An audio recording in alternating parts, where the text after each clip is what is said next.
What's up, everybody? Welcome to Podcast Now. I'm Alex, and in this video, I want to re-review Scream 2022. Not even necessarily re-reviewing, but talking about my thoughts of this movie after seeing it finally for the second time. This entire time, I've never really shied away from this. I never really cared. I've only had ever seen this movie once. I saw the first night, the Thursday night, in theaters, made all of those videos, still continue to make the videos, and saw it the one time. I have pretty good memory. But no, I saw it again, and some of my opinions have changed, and I want to kind of try to break down each individual one as this video goes on. So, well, let me start off with the bigger ones, right? I still very much enjoy this movie. I don't know if I would say I enjoyed it more the second time, but here's what I will say.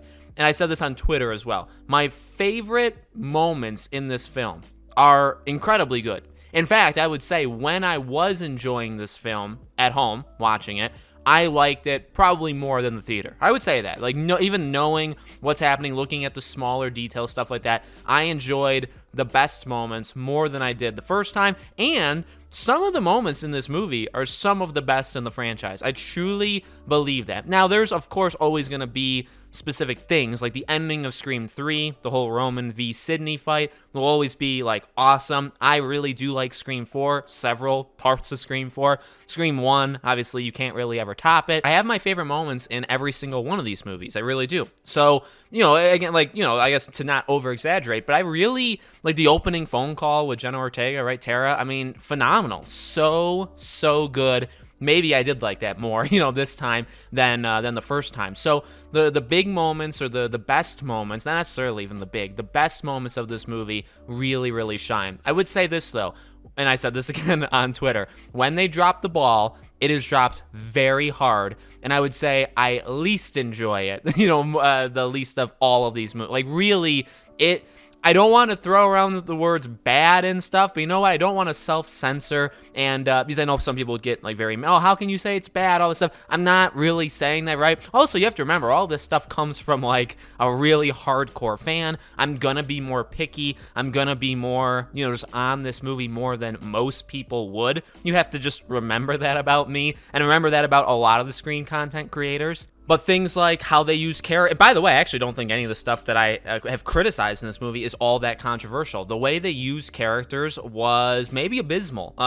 Specifically, watching it a second time. I loved Richie. I loved Richie a lot more than I loved him in the first time watching it, and I actually really liked him already, okay? So I absolutely adored Richie. Sam, I actually was a little bit higher on in the second viewing. It's not like I ever hated her, and I never loved her, right? I've always said she's just a very mixed character. She just gets outshined by everybody, and I would say I still feel that. I feel like she's moved up a little bit in my head ranking. I don't even know who I would put her ahead of, though, that I had her below previously. But Richie outshines her every time.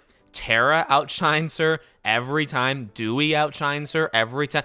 She doesn't really have a shining moment until, I would argue, the very end of the film. And when I say very end, I mean picking up the gun onward. She was obviously a pretty fundamental character to that last part, and she was very good. But I would say she out of all these characters that maybe moved up or down, she didn't move as much as other people. Liv moved up big time for me. Now, I actually, controversially, really liked Liv the first time. My main problem with her is she's not in the movie. Amber is not in the movie. Chad and Mindy really are not in the movie. These characters aren't in the film. So, and you can compare it to the past films, and I know there's sections of 2, 4, 3, I get it. I think 1 works so well because there really isn't a lot of them. If you think about the cast of 1, who do you really have as a main cast? You have like 6 of them, max, and that's just, I don't even know. Sidney,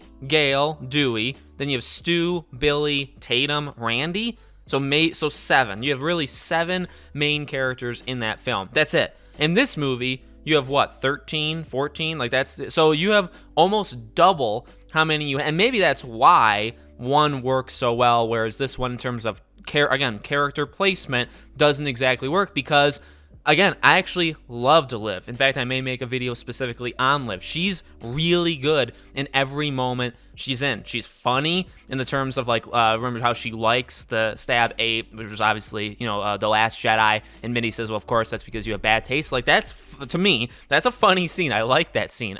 Liv, when she's scaring Mindy, I love it. Liv's reaction to finding Chad outside and just trying to sell that she is or isn't the killer, depending on how you view it, right? I think she did a really, like, I'm actually jaw dropped at how good she is, and I didn't, again, I think fully appreciate that in the first viewing. But the issue is she's in 4 scenes.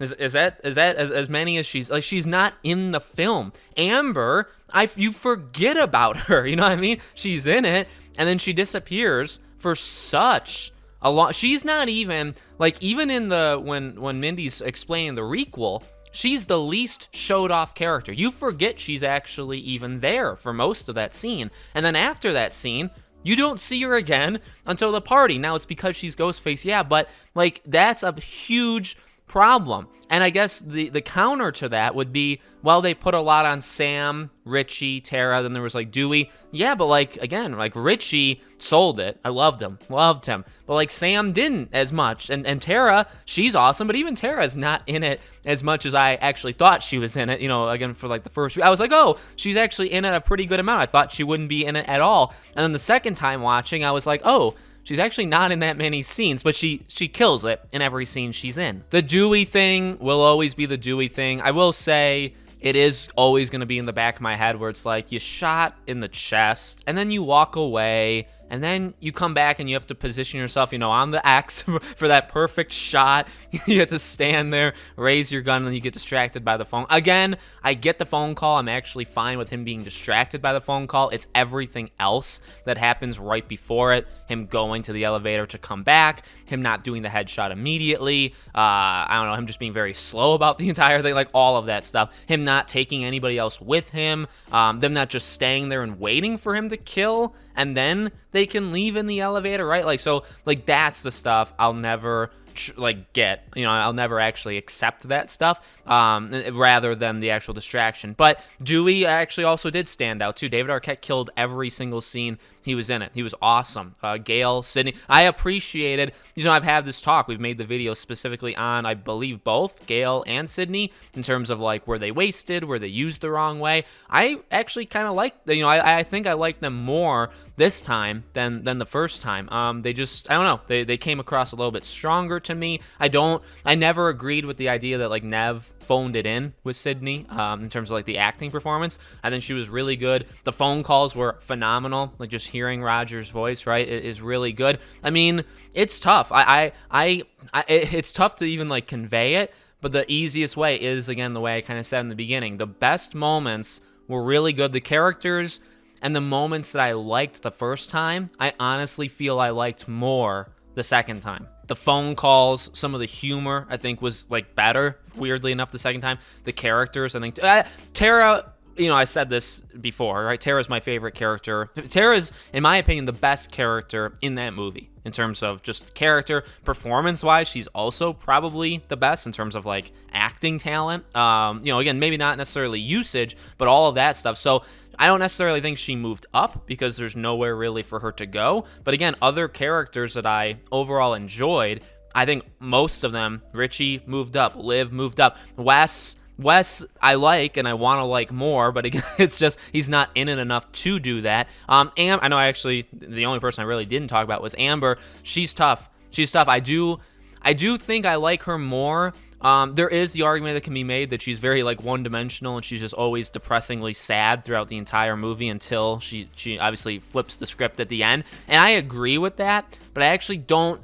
But here's the thing, I don't think I ever minded it as much, in the first viewing, and definitely same thing now. I don't mind it as much that she is that way. It's just, it's the way that they wanted to do that character. I don't, does it make it hard to sympathize for her? Sure, but she's just a character. She's just one of them, and maybe it was to try to throw it off of her, or, whatever. But I actually think she has a couple of pretty good moments as, just the normal Amber, like going down to the basement with Mindy is a really, really good scene. So like there's really good everywhere. This entire film has good everywhere, including even like the end, or like the music. I was trying to pay more attention to the music and like kind of like the cues there of even like Sydney going into the house, right, for the first time in 25 years and closing the door. Like there's some incredible moments, but there's also just some like head scratching decisions where it's like there's also some things that make no sense whatsoever in terms of how because again, I've done the who killed who kind of thing, and I still want to believe Richie killed Vince, although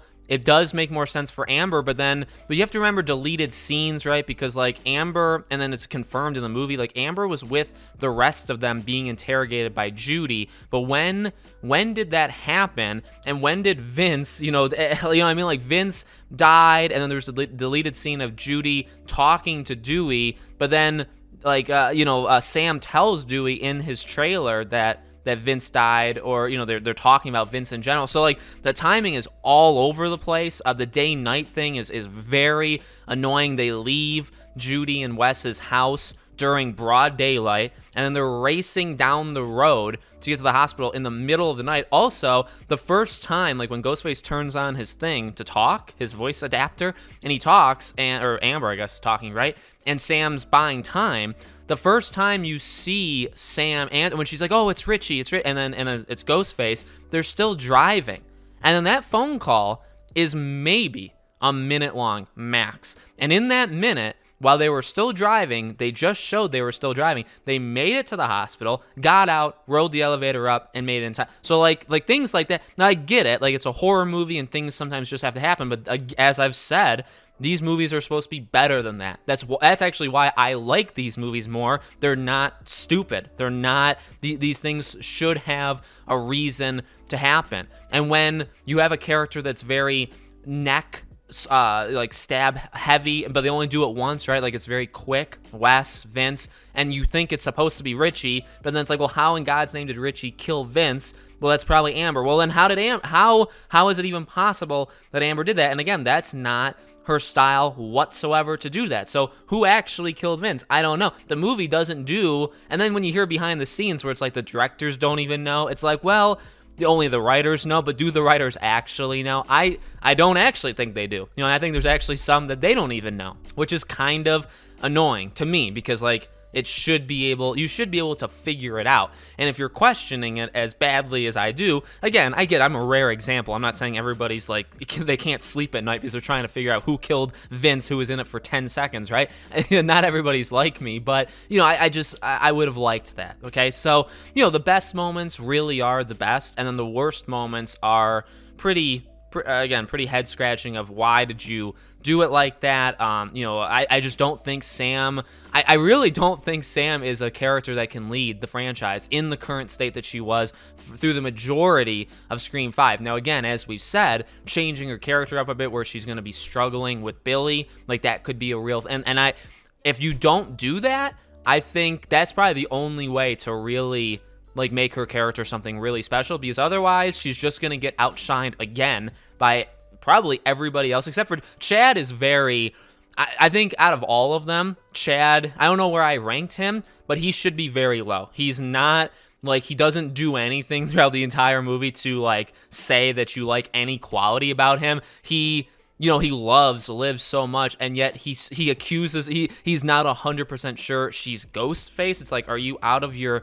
mind? You know what I mean? It's like, yes, I get it, like Sydney and Billy, you know what I mean? Like Sydney was kind of questionable, but Billy was way more sketchy than Liv was at that time, and I just don't buy that Chad would be that skeptical of her in general. In fact, everybody was saying that it wouldn't be. Mindy, her sister, literally said that it can't be Liv because she's too boring or whatever, right? So it's like his character's, I don't think very good. I wouldn't mind if he goes in the next movie. So I really think Sam would get outshined by everybody but him. But that's still an issue. And it's, again, though, it's fine if Tara's going to lead and that's their overall plan, is to kind of make Sam go down a dark path and then make Tara be kind of like the savior, make her be the leader, the one true final girl, then that's fine. Then, if that's the path that they're going down, that's fine. But those are my updated thoughts. Hopefully I didn't miss anything. If you guys have any questions or anything maybe that I didn't say, or any concerns about what I did say, let me know in the comments. I can definitely answer back.